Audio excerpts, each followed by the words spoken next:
ఒక ఊరిలో గోపి అనే కుండలకారుడు ఉండేవాడు. అతను మంచి మనసున్నవాడు, కష్టపడి పనిచేసేవాడు. కాని ఎవ్వరూ అతనిని ధైర్యవంతుడు అనుకునేవారు కాకపోయేవారు.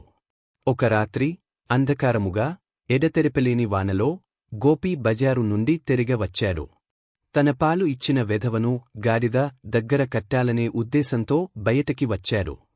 అప్పుడే ఆయన నెట్టుకొని పడిపోయి తలలో ఒక కుండకి తాకి గాయపడ్డాడు. తలకి పట్టీ కట్టుకొని లోపలికి వెళ్లి నిద్రపోయాడు. అదే రాత్రి ఒక పులి ఆకలితో ఊర్లోకి వచ్చింది. అది కుందేళ్లు, మేకలు వెదుకుతూ గోపి ఇంటి దగ్గరికి వచ్చింది. ఇంట్లో నుంచి వింతగా వినిపిస్తున్న గొంతుస్వరాలను విని ఆశ్చర్యపోయింది.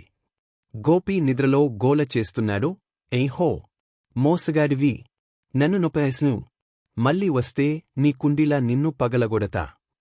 అది విని పులికి పెద్ద భయం వేసింది. అది అనుకుంది, ఇంత భయంకరమైన ప్రాణి, ఇది ఎవరు ఈ కుండలకారును?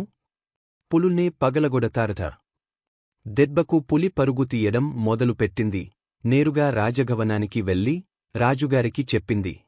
రాజాగారు, మీ ఊర్లో కుండలకారును అనే రాక్షసుడు ఉన్నాడు. నన్ను చంపను. రాజు ఆశ్చర్యపోయాడు.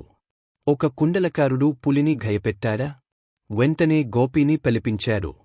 గోపి గందరగోళంగా వచ్చాడు, తలలో గాయంతో ఏం జరుగుతోందో కూడా తెలియకుండా. రాజు అతనిని ధైర్యవంతుడు అని పొగిడాడు, బహుమతులు ఇచ్చాడు.